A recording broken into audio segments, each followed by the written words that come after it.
C'est un scandale de trafic sexuel aux répercussions immenses. Un procès très médiatisé s'est ouvert ce lundi aux États-Unis. Le rappeur P. Diddy est jugé pour des crimes massifs après des accusations venant de plus de 120 personnes. Alors aujourd'hui, on va revenir sur les accusations, mais aussi comprendre le procès et ce qui se joue. Salut, c'est Hugo, j'espère que vous allez bien. C'est donc le sujet à la une de ces actualités du jour. Et au passage, ce sujet-là, c'est donc un procès qui s'ouvre aujourd'hui. Il va durer pendant plusieurs semaines et au-delà donc de cet épisode des actus du jour qu'on fait aujourd'hui, pour suivre la situation et le procès au quotidien, rendez-vous directement sur notre compte Instagram. Le nom du compte, je pense que vous le savez, mais c'est Hugo Décrypte. Alors P. Diddy ou Diddy, c'est donc un rappeur et producteur américain de 55 ans. Il a fondé son propre label en 1993. Il s'appelait Bad Boy Records. Il a révélé de nombreux rappeurs américains. Il a aussi connu un immense succès avec ses propres titres, et notamment le titre Can't Nobody Hold Me Down qui est sorti en 1997. Or, le 17 septembre dernier, on en parlait déjà à l'époque dans ce format des actus du jour, il a été placé en détention provisoire à New York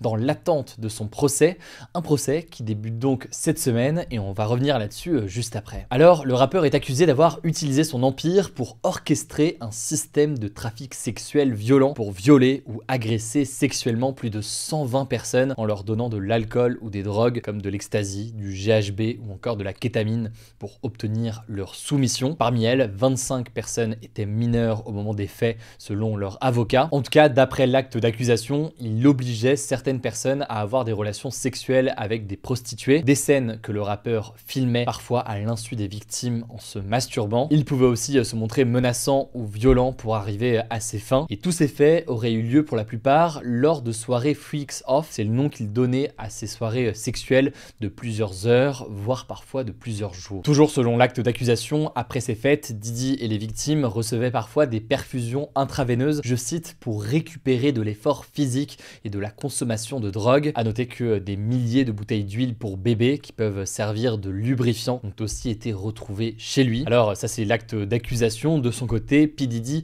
dément avoir agressé sexuellement quiconque, adulte ou mineur, homme ou femme, fin de citation. C'est donc un procès hors norme au vu du nombre d'accusations absolument immense et au vu du fait donc que c'est une personnalité qui aurait usé de son influence et de son empire pour créer véritablement un empire de trafic sexuel et des crimes massifs. Alors le procès, il a donc débuté ce lundi 5 mai à Manhattan, à New York, avec la sélection des jurés, et puis ensuite les débats vont commencer le 12 mai. Le procès doit durer environ un mois, avec 3 semaines qui seront consacrées à l'accusation et une à la défense. Lors de la phase dédiée à l'accusation, plusieurs victimes, des anciens collaborateurs de l'artiste, mais aussi des témoins directs vont pouvoir témoigner. Parmi les victimes qui vont prendre la parole, il y a la chanteuse Cassie qui a été en couple avec Diddy pendant plus de 10 ans. Elle devrait témoigner à visage découvert. Faut savoir qu'en novembre 2023, elle l'a accusé de l'avoir violée en 2018 et d'avoir eu, je cite, un comportement violent et déviant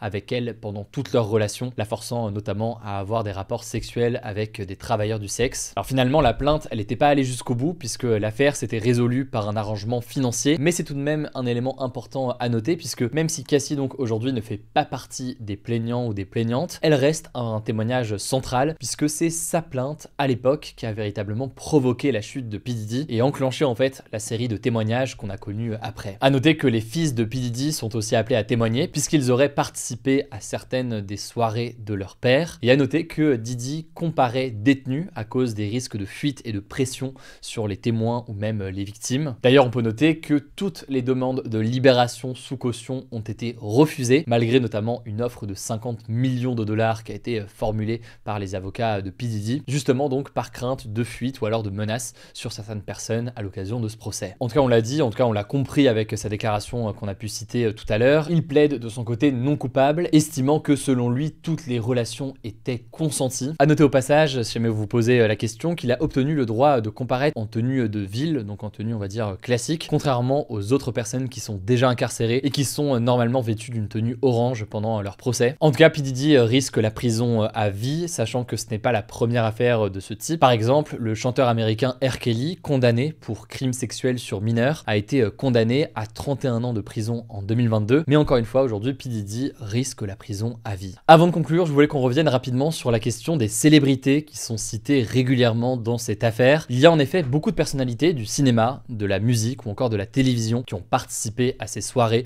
organisées par P. Diddy. Alors à ce stade, à quoi ça ressemble dans le cadre de ce procès? Y a-t-il d'autres personnalités citées, etc. Ce que l'on sait, c'est que dans l'acte d'accusation, eh bien, il n'y a pas d'éléments qui relient directement certaines célébrités aux crimes reprochés à P. Diddy. À ce stade donc, et même si la présence de certaines stars à ces soirées a été médiatisée, les procureurs ne les considèrent pas comme complices ou victimes dans le dossier. Cependant, il faut être très vigilant puisque l'avocat des victimes, Tony Buzbee, a laissé entendre que d'autres personnalités influentes pourraient être exposées au fil du procès, mais aucun nom précis n'a officiellement été cité pour l'instant. On suivra donc à quoi ça ressemble dans les prochains jours, mais ça me paraissait essentiel de faire un point sur le sujet aujourd'hui à l'occasion de l'ouverture du procès. Si vous voulez plus d'informations sur le sujet, on a fait plusieurs épisodes de ce format sur la question de P. Diddy, mais je vous conseille aussi évidemment la dernière vidéo d'un ami, Seb en l'occurrence, qui a sorti un format de plus d'1 heure sur la question de cette affaire. Je vous invite donc à la découvrir. Je vous laisse avec Blanche pour le reste de l'actualité importante aujourd'hui. Je tiens à vous dire dès maintenant qu'on fera un point beaucoup plus important demain concernant la situation à Gaza avec les dernières informations qui nous parviennent aujourd'hui. On va déjà faire un point là-dessus aujourd'hui. Je vous laisse donc avec Blanche et je reviens juste après. Merci Hugo et bonjour à tous. On commence avec cette actu. Israël a approuvé ce lundi un plan incluant la conquête de la bande de Gaza. Concrètement, ce plan prévoit d'intensifier les attaques menées par Israël dans le but d'éliminer le Hamas qui est au pouvoir dans la bande de Gaza. Mais ce qu'il faut comprendre, c'est que ce plan comprendra également la conquête et le contrôle de territoires selon un communiqué d'une source officielle israélienne. Le premier ministre israélien, Benjamin Netanyahou, a par ailleurs affirmé qu'il continuerait à promouvoir le plan du président américain Donald Trump qui vise à permettre le départ volontaire des habitants de Gaza. Il a également déclaré que les négociations à ce sujet se poursuivaient. En réaction, le Forum des familles, donc la plus grande association de proches d'otages en Israël,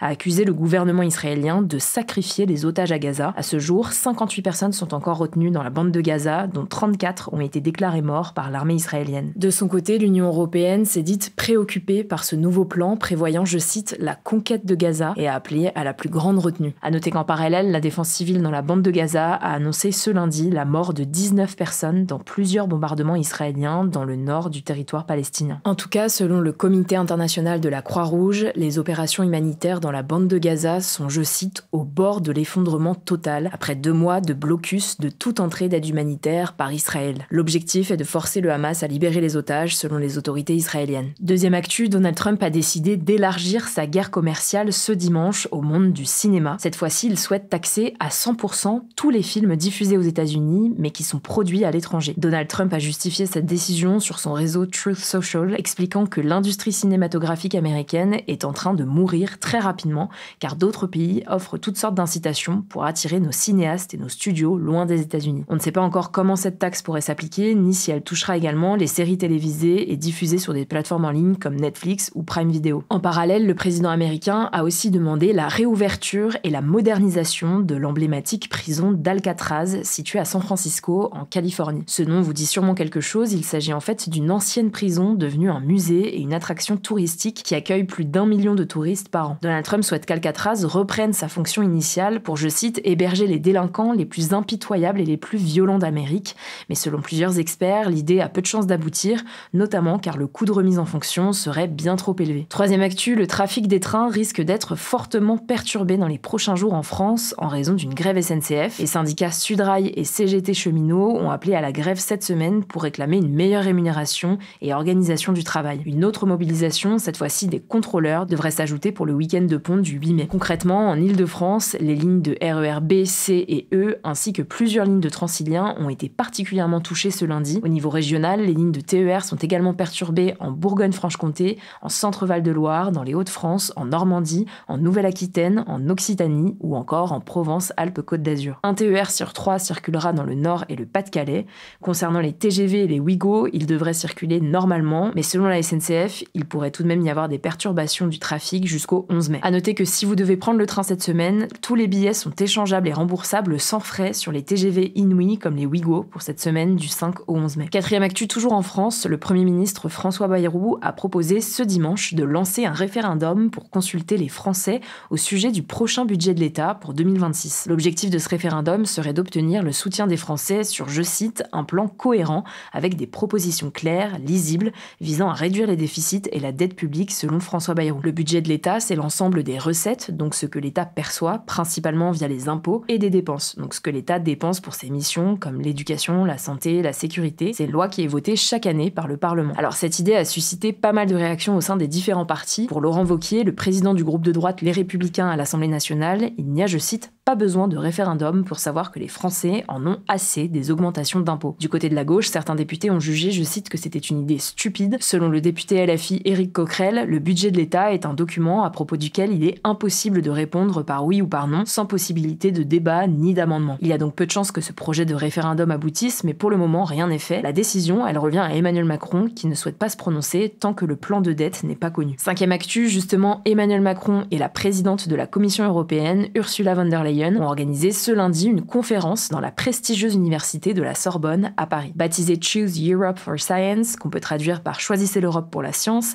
cet événement avait pour objectif d'inciter les chercheurs étrangers à venir en Europe alors qu'ils sont particulièrement menacés, notamment aux États-Unis, par les politiques de Donald Trump. Le président américain a notamment acté la suppression de financements fédéraux pour des recherches jugées idéologiquement indésirables. Il a également mis en place des pressions sur les universités pour qu'elles se conforment à une ligne politique conservatrice, ainsi que des sanctions contre les établissements jugés trop libéraux. Pour les convaincre, Emmanuel Macron a donc fait plusieurs annonces à l'issue de cette conférence, notamment de nouvelles mesures financières, alors que les rémunérations et les montants consacrés à la recherche en Europe sont encore bien inférieurs à ceux investis par les États-Unis. Et enfin, dernière actu, le logiciel Skype a définitivement fermé ce lundi. Alors c'est pas nouveau, l'information avait été révélée déjà en février. En fait, malgré son rachat par Microsoft en 2011, le logiciel n'a pas su se moderniser ni faire face à l'arrivée d'autres services de messagerie comme Messenger, WhatsApp ou encore Zoom qui a explosé pendant le confinement. Résultat, le nombre d'utilisateurs a chuté et Microsoft a récemment pris la décision de désactiver Skype pour de bon. Alors certes, Skype n'était plus très utilisé aujourd'hui, mais beaucoup reconnaissent qu'il était révolutionnaire à son époque. Lancé en 2003, il a été le premier logiciel à proposer une messagerie instantanée gratuite, simple et accessible partout dans le monde. Il permettait notamment de passer des appels en ligne, en chat vocal ou même en vidéo avec la possibilité de brancher une webcam. Merci beaucoup Blanche pour ces actualités en bref. Pour plus d'actualités, je le disais donc, rendez-vous sur Instagram, le nom du compte c'est Hugo Décrypte. Prenez soin de vous, prenez soin de nos proches et on se dit à demain pour une nouvelle vidéo.